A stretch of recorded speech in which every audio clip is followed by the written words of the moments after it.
one of the most interesting bodies of research is this idea of psychological safety, right? And this was coined by Amy Edmondson at Harvard, but Google had done this study, Project Aristotle in 2016, that looked at what is the number one determinant of the highest functioning, most innovative teams. And what they discovered was it wasn't individual excellence or intelligence of the team members, it was psychological safety. And what that means is the safety to bring your whole self to the table, to speak up without being shut down, without the fear of being shut down, right? To take risks. And that was what led to innovation, right? And so my kind of thought on this is, how do you create psychological safety in teams as a leader if you don't have that within yourself?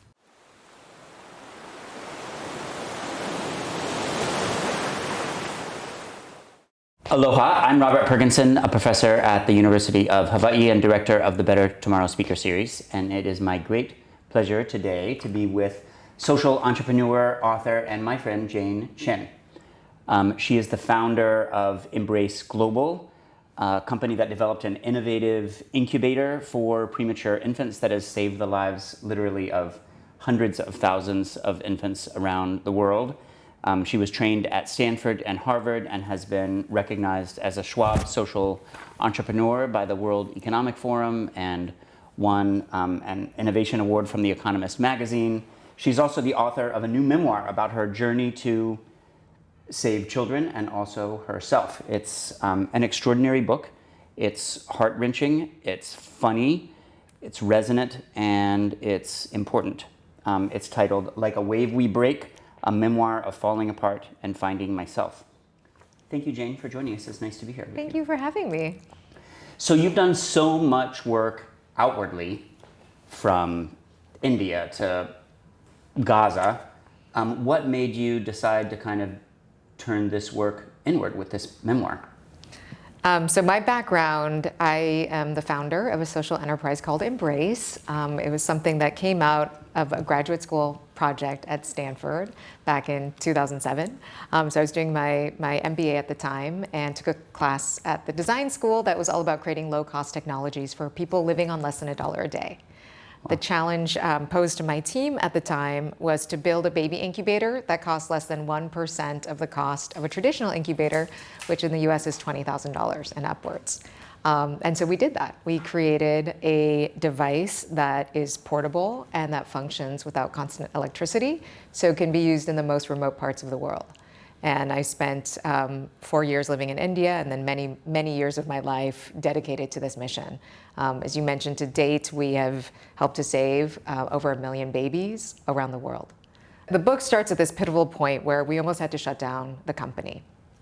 And I just felt shattered. I felt utterly broken in that moment. And so I went on a healing journey. And I traveled the world looking for anything that could make me feel better. And in that process, I was forced to confront my upbringing. So I grew up in a home shaped by violence. And it took me 10 years into the journey of Embrace to connect the dots that I was feeling so powerless through my childhood. That's what motivated me to want to help the most powerless people in the world. But the shadow side of that was just extreme burnout, to the point of really having a mental breakdown by the end of those 10 years. And so I chose to write this book because it's the journey of my healing process. And I wanted to share that, to hold a light to anyone else who has had a similar experience or who is going on their own healing journey. There's so many elements of this book that I've had the privilege of reading in galleys.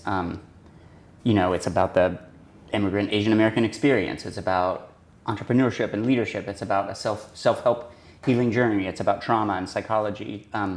Let's start, though, a little bit more about the company and the product. I really didn't know that much about baby incubators, but I didn't realize those expensive gadgets that most of what they do is regulate temperature. Were you, in your design class, were you specifically charged to look at baby incubators? And then how did the class project kind of develop from the very, very beginning?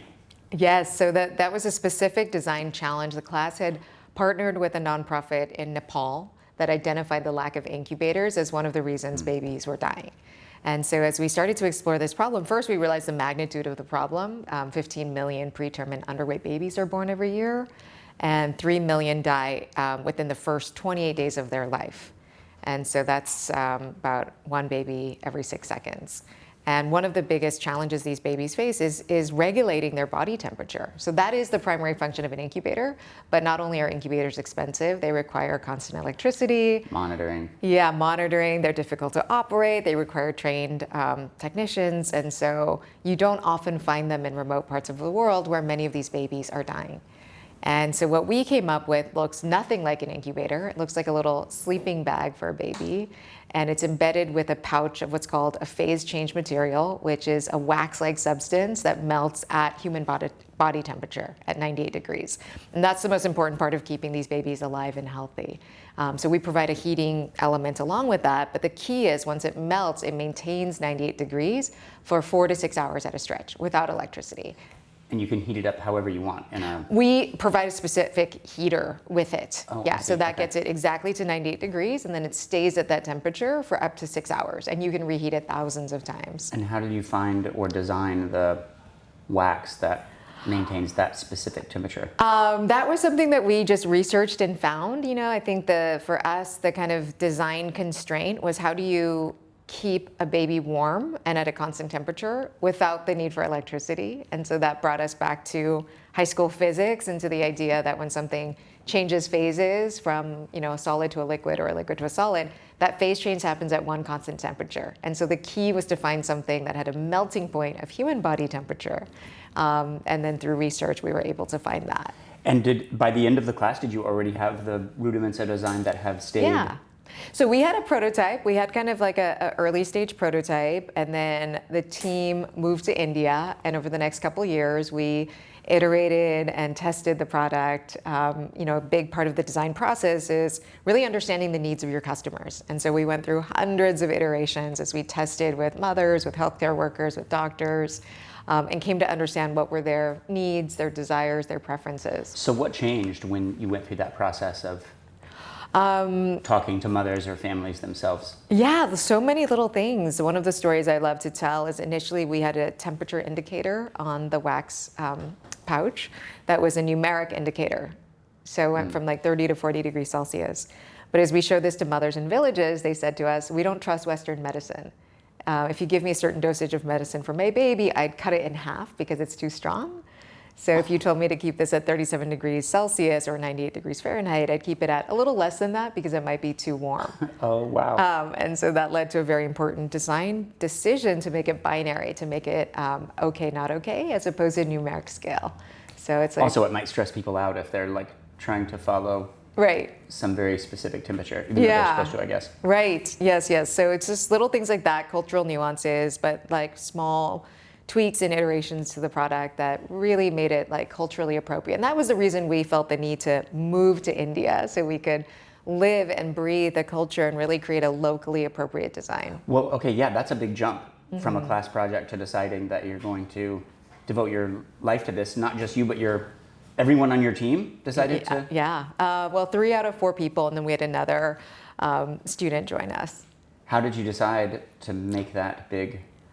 At the end of the class, I think we kind of felt like we have this great idea and it could save lives. And if we don't do it, no one else is going to. And so one of my teammates, Linus, started encouraging us to apply to business plan competitions. And we won one and gave us a little bit of seed funding. And then we lost every other competition we applied to. Wow.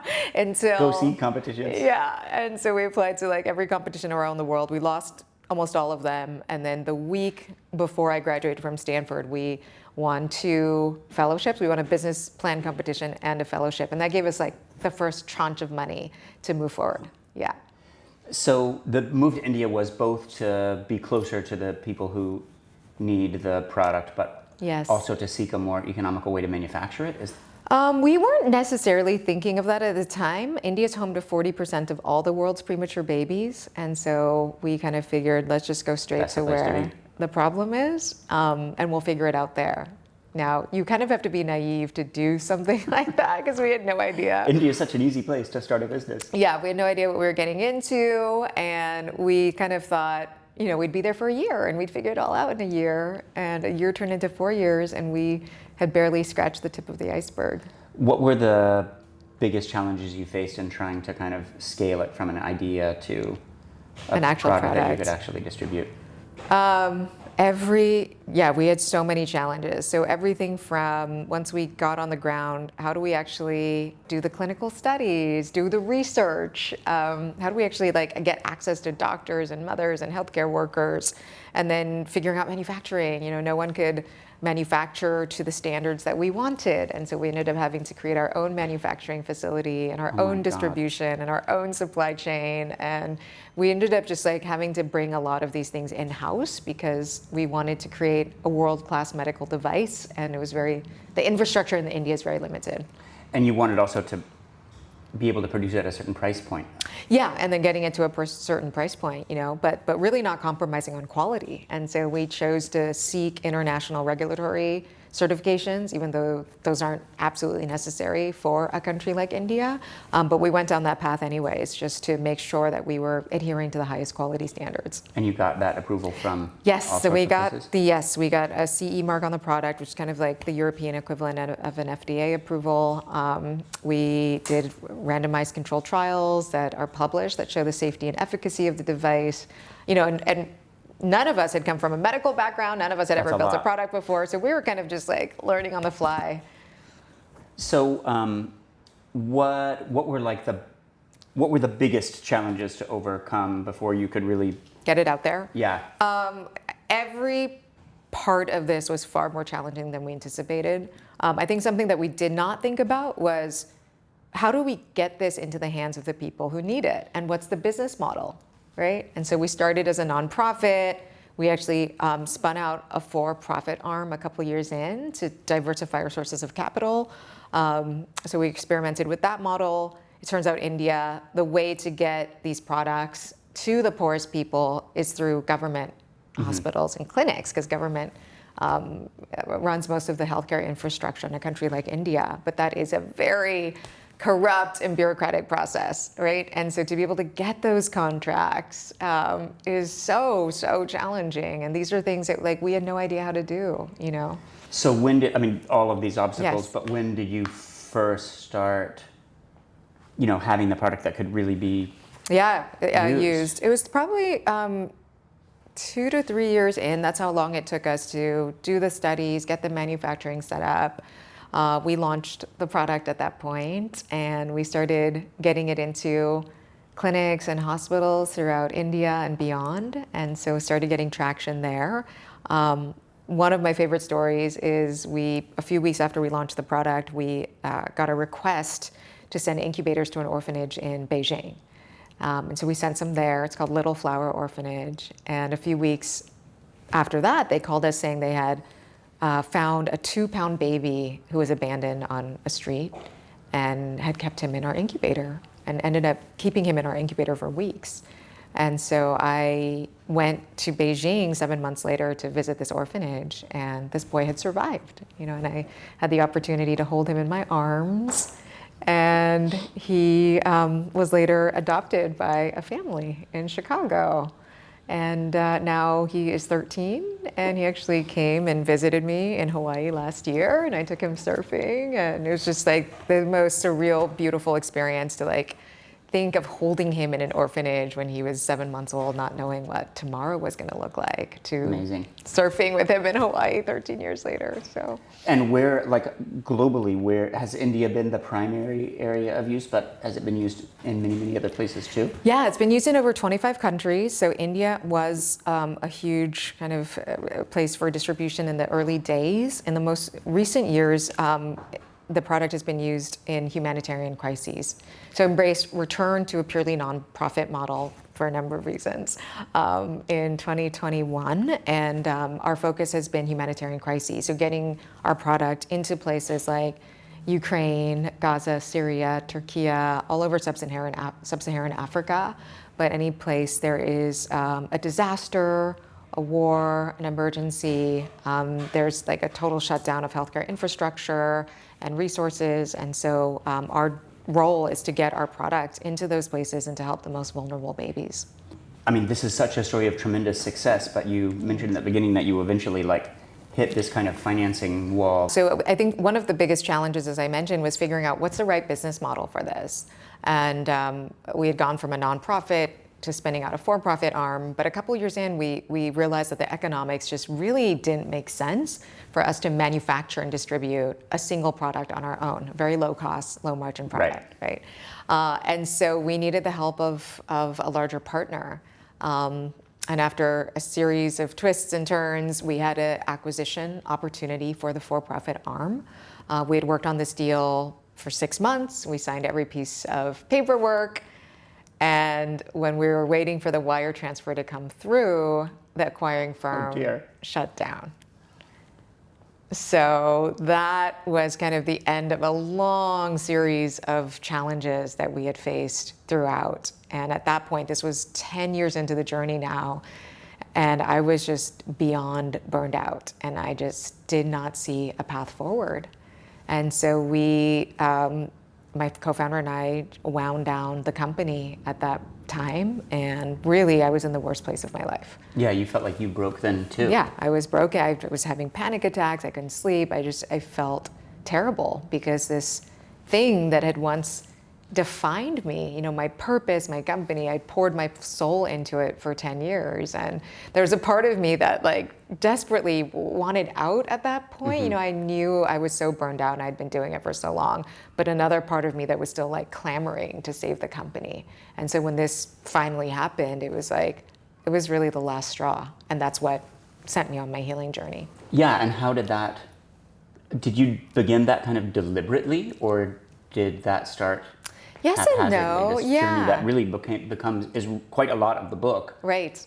All of the different ways that you seek to heal yourself. Yeah. I don't know if it started as a healing journey. At that moment, I felt so lost. I knew I just needed to get away from everything to find myself again. And so I booked a one-way ticket to Indonesia. And I called a friend who I love surfing, and she had been wanting to do a surf trip. We've been talking about it forever. So she was taking. And you were always too busy? I was always too busy. But she had taken that year off, and we were we kept talking about it, and I couldn't get around to it. But finally, I had time. And so I set off to Indonesia, and that was the kind of the start of this. So it wasn't exactly a healing journey to begin with, but it was just a journey. And everything that had once defined me had just fallen away. And so I started there, and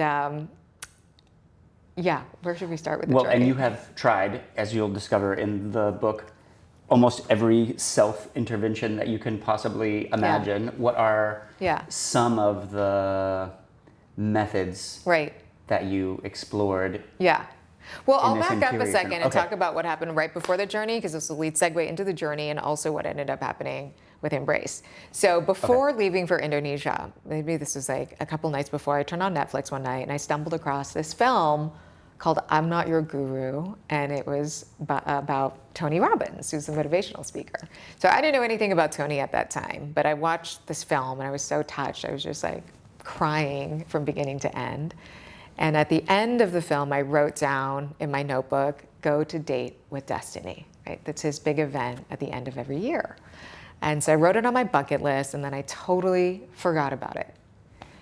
3 weeks into my trip to Indonesia, I completely out of the blue received a call from this guy who worked with Tony Robbins. His name was Jonathan. He said to me, I work with Tony. Tony and I have found out about Embrace. We'd love to invest, and we'd like to invite you to Date with Destiny as Tony's guest. So this was completely random and shocking. They just read about it in the news or something, your company? They had just learned about it from, someone had given a talk about it years ago. They wanted to use Embrace as an example of social innovation in one of the Tony Robbins events. Okay. So just the timing of this was crazy and serendipitous, and I went. So I went to. But you also sort of thought you were out, and now all of a sudden you're back in? Was that well, alarming kind of. too? Well, yeah, we'll come back to that. But I went to Tony's event, and that I think kind of started this journey for me, because I learned a ton. I walked across hot coals, holding Wow. Tony's hand across the hot coals. And, Tony says this thing, he says, life happens for you, not to you. And there's something about that clicked something for me, that maybe all of this had happened for a reason, that maybe even the failure of Embrace was for something, was to lead me down a bigger path. And so I started to use that as a cue. And I think it was at this time that I started to, again, piece together the connection between what had happened in my upbringing and why I was so motivated to do Embrace for so many years, at the cost of my own mental health. So I started to go to self-help seminars and other things like the Tony thing. I did all sorts of different types of therapy. I did psychedelics, I did frog poisoning, breath work, all the things that I could find. And so how did you there's so many different kind of therapy modalities, some that are really like cognitive behavioral therapy that's really focused on just your negative thoughts or thought patterns now. How did you decide that you really needed to go back to your youngest years and have that be a focal point of your... I think that was really what was coming up in therapy. Every time we scratched the surface for so many years, and I had done therapy kind of earlier in my 20s, but I'd never taken it really seriously. And when the topic of my upbringing or the past came up, I would kind of say, like, why do we have to talk about that? That happened in the past, let's leave it in the past. I want to talk about what's happening now. And it would be about work or school or, whatever it was. And so I did not truly understand how my past had affected me. And I think it wasn't really until reading The Body Keeps the Score by Bessel van der Kolk that I began to understand, like, what is trauma, right? Trauma is not this thing that happens in the past that just stays in the past. Mm-hmm. It's how you bring the past into the present, because that event fundamentally rewires your brain and your nervous system. And so it shows up in the way you relate to people and the way you build your company, your culture. Every part of your life is affected by this, because you end up being in kind of a fight or flight mode. And that's, again, when I really, really started to understand, like, the things that happened to me drove me to want to help the most powerless people. It gave me that fire, but the whole time I was doing it, I was in survival mode, and I was willing to push past all my boundaries because I didn't know I had boundaries. I'd gotten so good at dissociating, so good at not feeling my feelings. That had been a survival strategy for me my whole life. So as you began to think about your own childhood, like, to what extent do you think of your childhood as, like, typical of the immigrant family achieving experience and kind of distinct? So I grew up in a home where corporal punishment was the norm, and it was also totally normalized in the Asian American community. So I never thought to talk about it. I just figured, like, this happened in every Asian household. And even with close friends, we'd kind of like joke about it, but we never really talked about it. Not until I was in my kind of mid to late 30s did I start talking about this, even with my close friends and my sisters. I have two sisters. Silence. Yeah, there's a lot of silence around it because of the normalization of it. But as I started to dig into this, I realized that A, it was extremely harmful, but B, that what happened in my home just seemed more extreme than what happened in other people's homes. And I had this moment that was really a defining moment for me when I was 12 years old. I came home from school one day and I decided to read my history book on the front lawn. It was like a beautiful sunny day. And my father came home and he saw this and he just snapped. He must have had a bad day, I don't know. But he told me to go inside the house and he beat me up. And he demanded that I apologize for what I had done. And the reason this was so defining for me was because for the first time, I knew I had done nothing wrong. And so I refused to apologize. And I prayed. I prayed to God asking to help me understand why this was happening. And I didn't get my answer in that moment. I think I got it much later.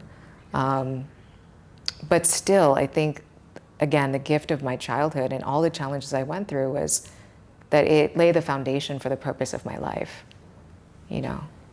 You write quite tenderly of your father, but also sometimes shockingly. What other memory, maybe in both of those registers, do you feel comfortable sharing? Yeah, I think I think no person is.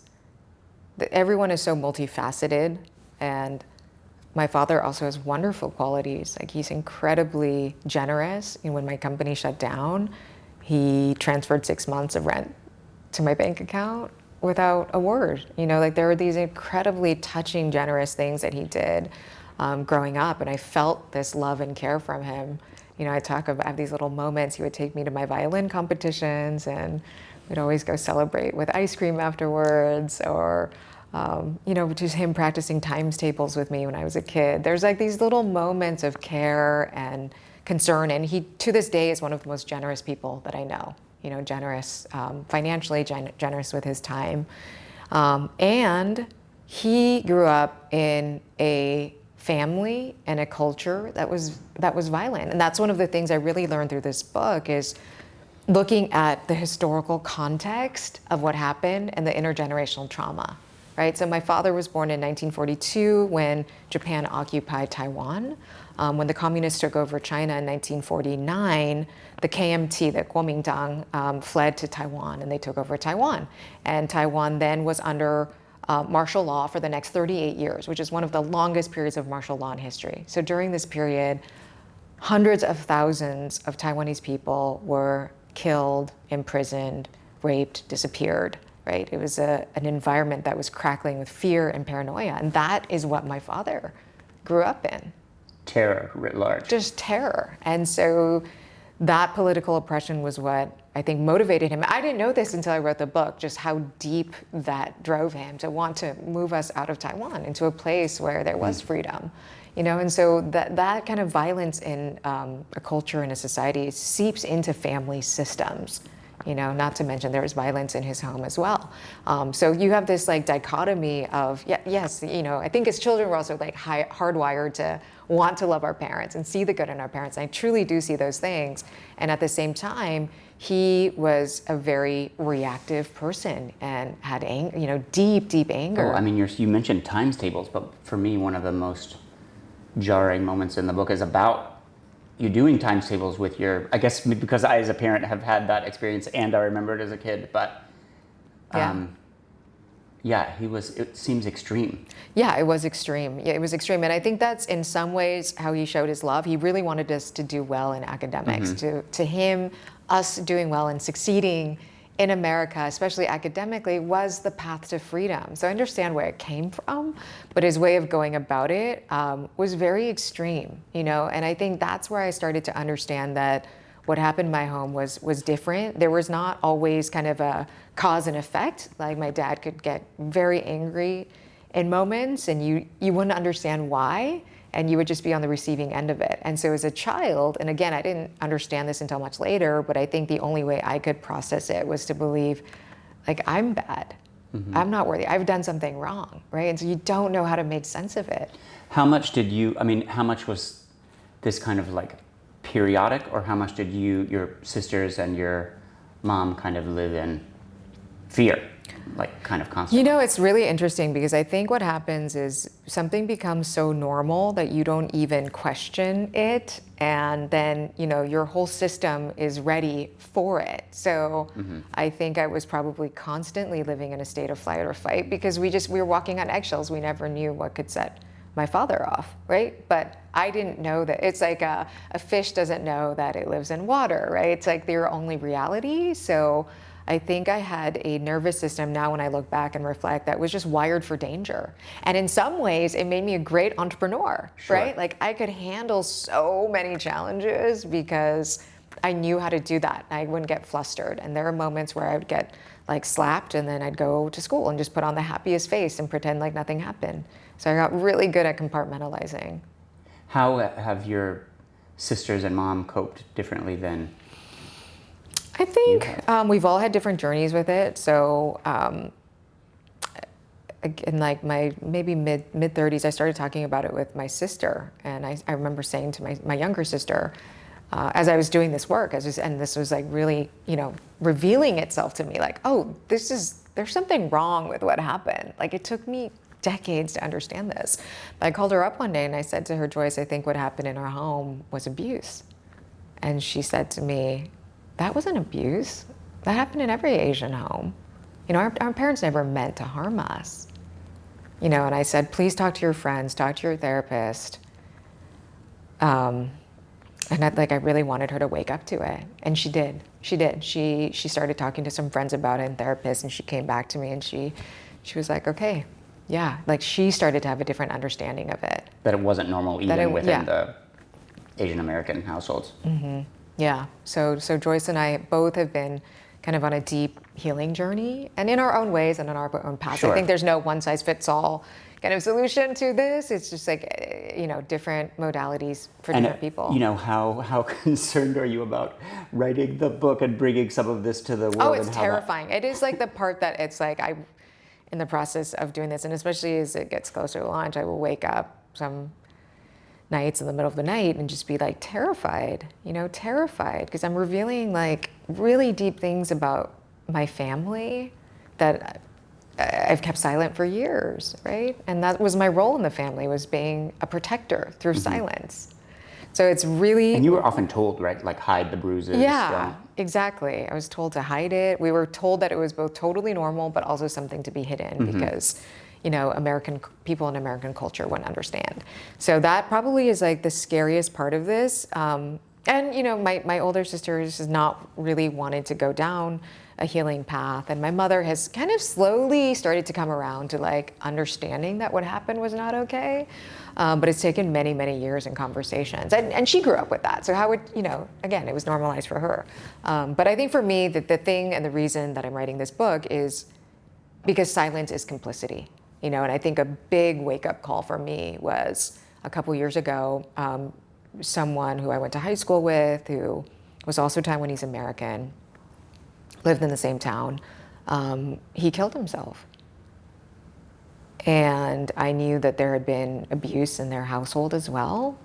And it just really woke me up to the fact that if we are silent, we are complicit, and we perpetuate these cycles of abuse, right? And in the Asian American community especially, these things are not talked about. And so we have some of the worst mental health statistics out there, right? Well, and sometimes they're celebrated, like within the kind of mainstream or conservative Asian American discourse. Like Amy Chua, the law professor, has this famous book, Battle Hymn of the Tiger Mother, in which she kind of trumpets severe parenting and the success it breeds. Right.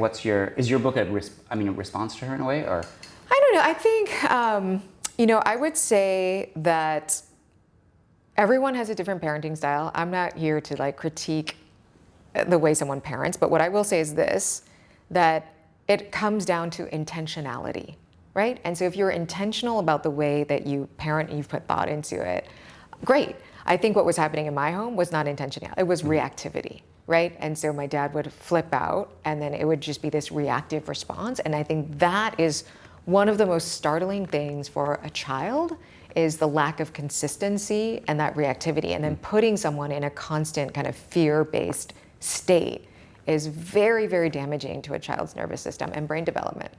Yeah, so what have you learned about the science of, it's a really emerging field in psychology and medicine and neurology.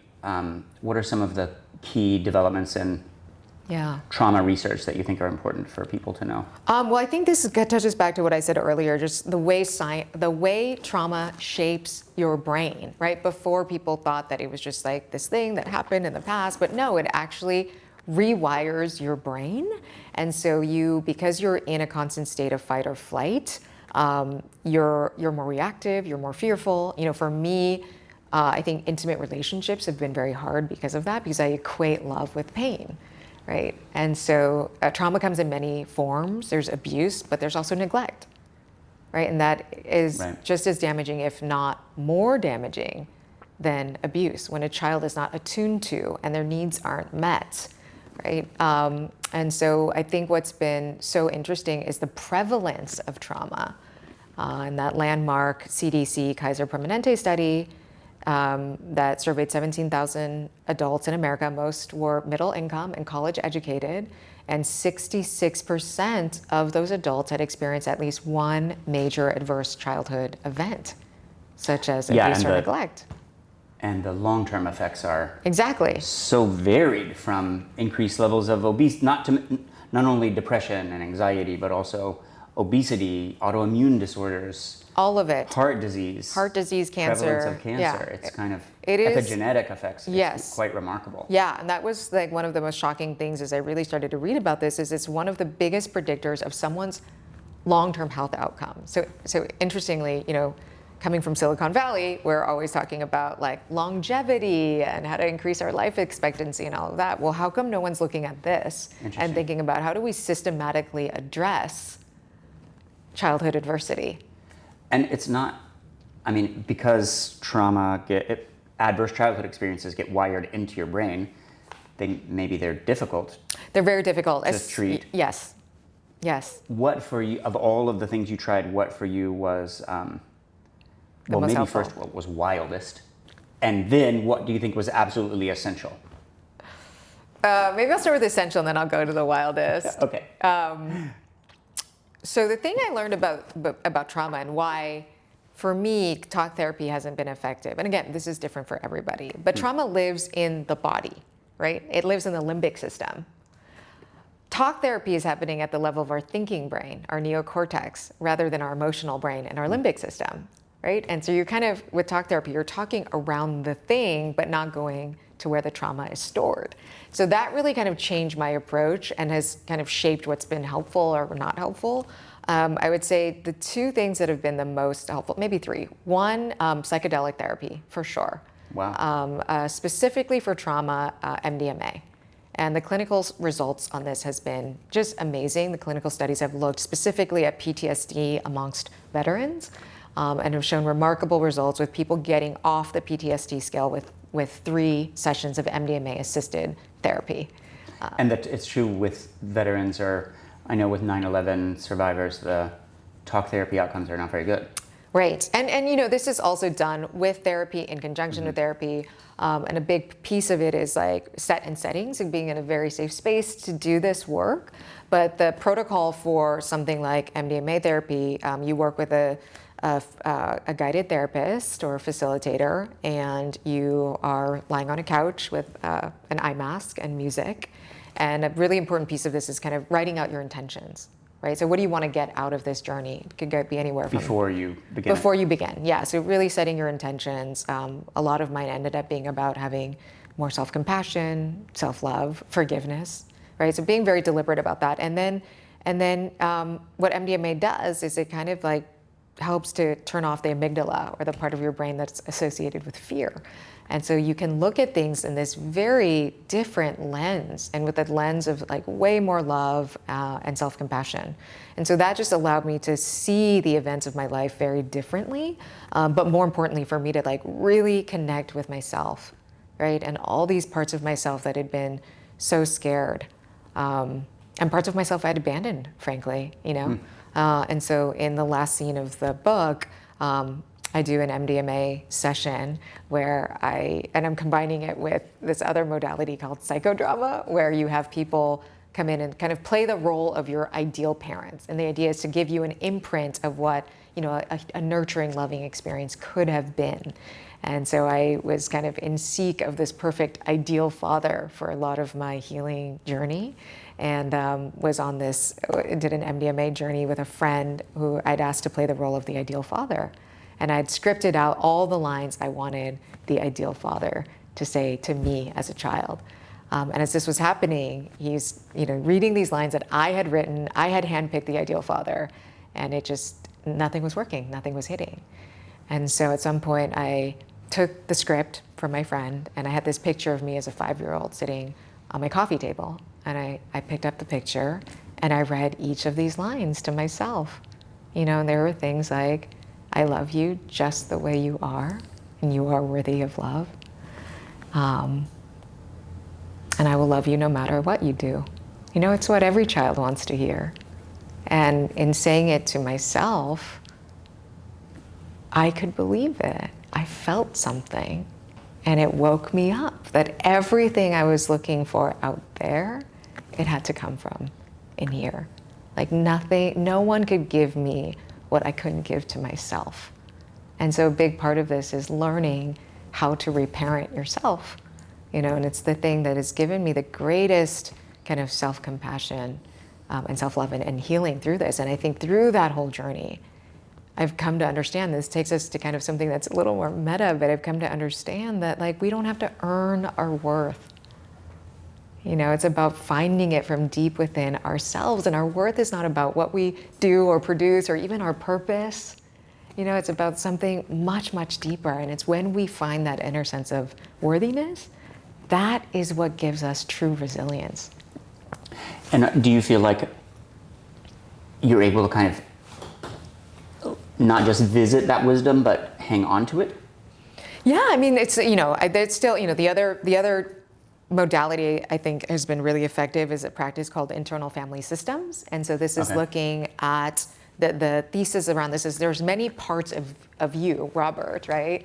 There might be the scared part, the part that feels abandoned, the critical part, the perfectionist, the control freak. We all consist of this multitude of parts. I have all those. Yes, I know.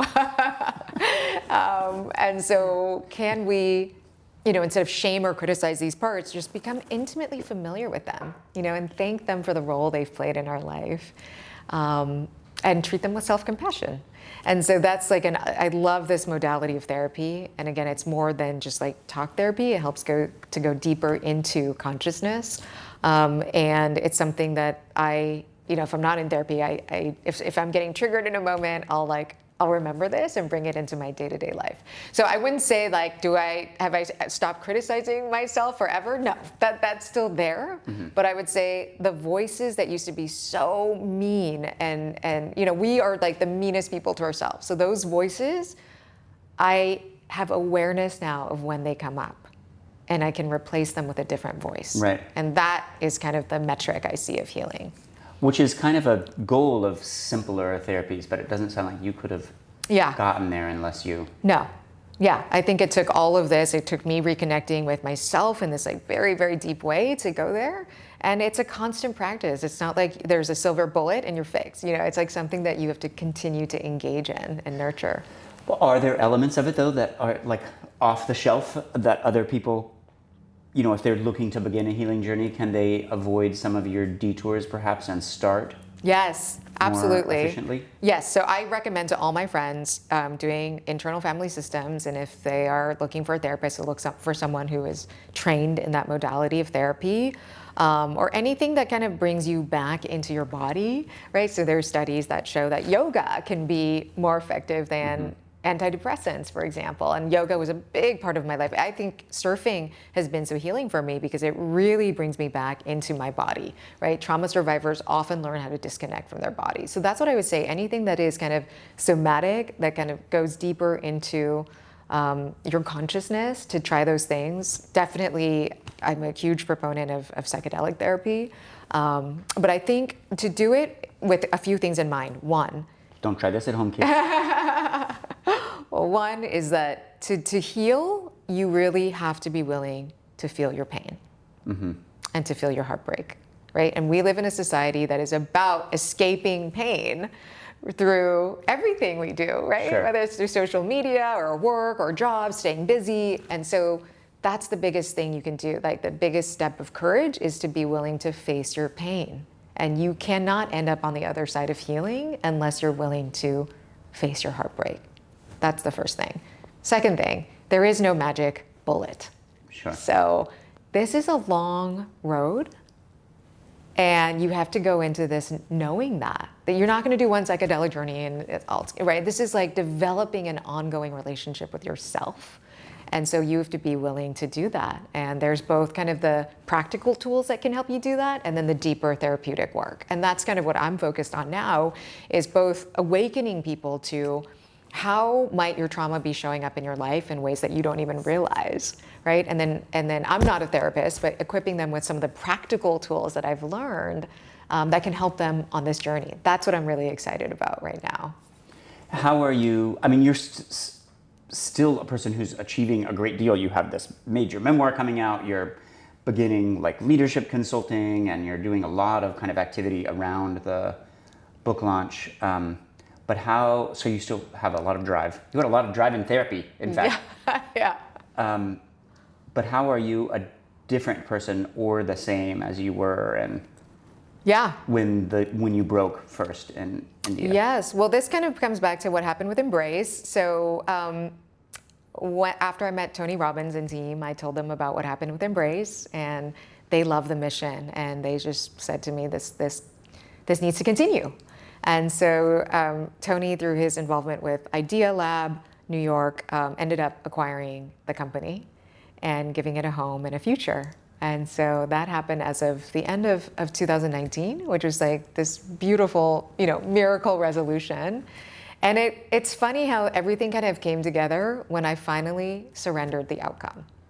And so this is one of the things I often tell people, entrepreneurs, to really let go of attachments to outcome, right? Because we don't know what's going to happen in the world. COVID happened, everything went upside down, right? And so how do we really just live by our values and then let the outcomes, I think when you live by your values, the outcomes will naturally follow. But if we can kind of let go of the attachment to the outcome and the clinging, then we can be much happier people. And so in May, I left Embrace after 16 years. And we found an incredible new CEO who has taken over. And I think a big part of what allowed me to let go and to do it with ease was to have been through this whole journey. And for many years I have felt this, but I don't feel the need to control. Embrace just hit 1 million babies this year, which is amazing because that's the goal we first set as Stanford students back in 2008. So it's been this beautiful, amazing milestone. And it's not all of what defines me anymore. And that's the most beautiful freedom, that what I do, even though I care about it so much, isn't all of what defines me. And that gives me spaciousness and freedom to move through life in a different way. And all suffering in the Buddhist tradition is because of attachments, right? And so when we don't have attachments, we can be happier people. And so that's really how I try to live my life. And it's a reminder, because I am still very ambitious and goal-driven. That's also hardwired in me. But even with the book, I did this meditation retreat months ago, and the visual I had around the book was riding an endless wave and just being in flow with a wave and knowing that the wave is going to carry this message where it needs to go. And so I'm going to try my best to kind of get it out there and share, because I care so deeply about this, and this is my service to the world now. But at the same time, it's not all of what defines me. It's not all of who I am. Well, and you can steer yourself on a wave, but you can't steer the wave. Exactly, you can't steer the wave. So there's only so much that's in my control anyway, and the more I can just let go of the outcome, let go, and again, constant reminder, but the more I can let go of the outcome, the happier I can be. And so there's just this part of surrender, letting go, riding the wave, not controlling, that makes me a happier person in my day-to-day life. That's wonderful. Even though you don't know, and it's maybe contrary to the metaphor, what are your hopes for the next chapter yet to be written for you? I think, I'm so excited to have written this book. And so I think immediately following the book, we'll be doing a lot of speaking and so on. And I purposely chose to write a memoir, not a self-help book, not a business book, because I think through the power of storytelling and vulnerability, people can plug into your story. And that's what I wanted, to give people that vulnerability, that they could see themselves in the story and awaken to something, in themselves. And that has been the most rewarding part of this, when I share the manuscript with people and they come back and they say to me, that touched me in some way, or that helped me see something little differently, or I'm not alone in my suffering. So that's really what I'm hoping to do in the near term. And then I've been doing leadership coaching over the last couple of years. And for me, it's more than leadership coaching. It's almost like life coaching, but it's allowing people to really connect to their most authentic selves through things like learning how to feel all your feelings, right? Learning to identify and have awareness of these different parts of yourselves. And so I've been able to bring in like all the things I've learned on my healing journey into this practice. And it's just so rewarding. So And it's a important moment for it. I Yeah. think, we're in this kind of convulsive moment in American culture politically, but one of the ways that the top of the business leadership has responded, a lot of these male CEOs are kind of in the MAGA wins, are kind of repositioning themselves as heroic leaders, celebrating like hard driving, even like capricious and Right. merciless management. Elon Musk is characteristic of that. The head of NVIDIA. Like, to what extent do you think your book and this leadership coaching can offer Different a lens. different way of leading that's not as cruel, but can still lead to innovation and breakthrough? Yeah, well, I think that type of leadership can be effective in the short run. It can yield extraordinary results in the short run. The question is it sustainable in the long run? And one of the most interesting bodies of research is this idea of psychological safety, right? And this was coined by Amy Edmondson at Harvard, but Google had done this study, Project Aristotle in 2016, that looked at what is the number one determinant of the highest functioning, most innovative teams. And what they discovered was it wasn't individual like excellence or intelligence of the team members, it was psychological safety. And what that means is a safety to bring your whole self to the table, to speak up without being shut down, without the fear of being shut down, right? To take risks. And that was what led to innovation, right? And so my kind of thought on this is, how do you create psychological safety in teams as a leader if you don't have that within yourself, right? And that's why, to me, the most important part of leadership is doing our inner work, right? Because when we can treat ourselves from that place of self-compassion and empathy, that's the foundation for which we treat other people, right? And to me, that helps people to not be burned out, to not be disengaged, to create the best environment for their team. So everything kind of starts with that inner work and leading from a place of compassion and love and purpose, as opposed to a place of fear. And and when you lead from fear, whether it's in a whole society or a family or a right. company. And we're seeing this in our society today, right? And so that is very worrying to me. But I think when we have kind of unhealed wounds that we haven't examined or processed, they show up in everything that we do, including how we lead others.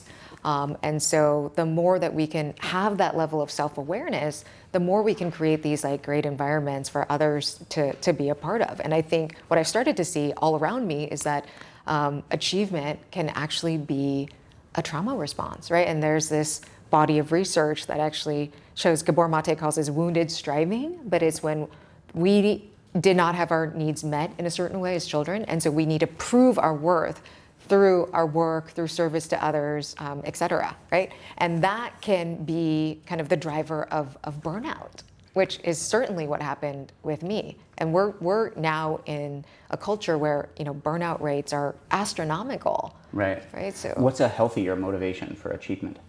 I think it's. I don't know if it's about a healthier motivation. I think it's fine to have. My purpose was my motivation. I didn't know that it was also stemmed from my pain. But like I said, knowing that your worthiness is not tied to your output, I think that is a healthier way to look at things. And I think particularly in the age of AI, where machines are doing everything better or will do everything better than we do, right? So who are we without our productivity? I think this is a big question that we as humanity are being forced to confront. Who are we without our work, without our productivity? We have to be more than that. Right. And what is the human experience about? And so to me, that's what this journey has also shown me, that we are enough as we are, beyond our work. And the human experience is about our ability to feel, to grow, to love, to heal. Those are the fundamental parts of the human experience. Thank you, Jane, for sharing today and sharing your journey and your insight in the book. It's really a moving book, but I think as we've discussed, it's important for the personal connections that happen to me as a reader, and I think to others do, in the ways that can make readers rethink their own past and their own future. But it has all of these kind of social implications too, how the way we manage care and education and businesses and politics. So it's a kind of extraordinary intervention from the small scale of saving babies to kind of trying to bring some healing into the world. So thank you for all this work. Thank you. Thank you for having me. I want to thank our sponsor for helping bring Jane on the program, Iolani School, and also the sponsors of the whole series, the Learning Coalition, Hawaii Community Foundation, and the University of Hawaii at Manoa, of course. And thank all of you for joining us, and we look forward to having you back before too long. Aloha. Aloha.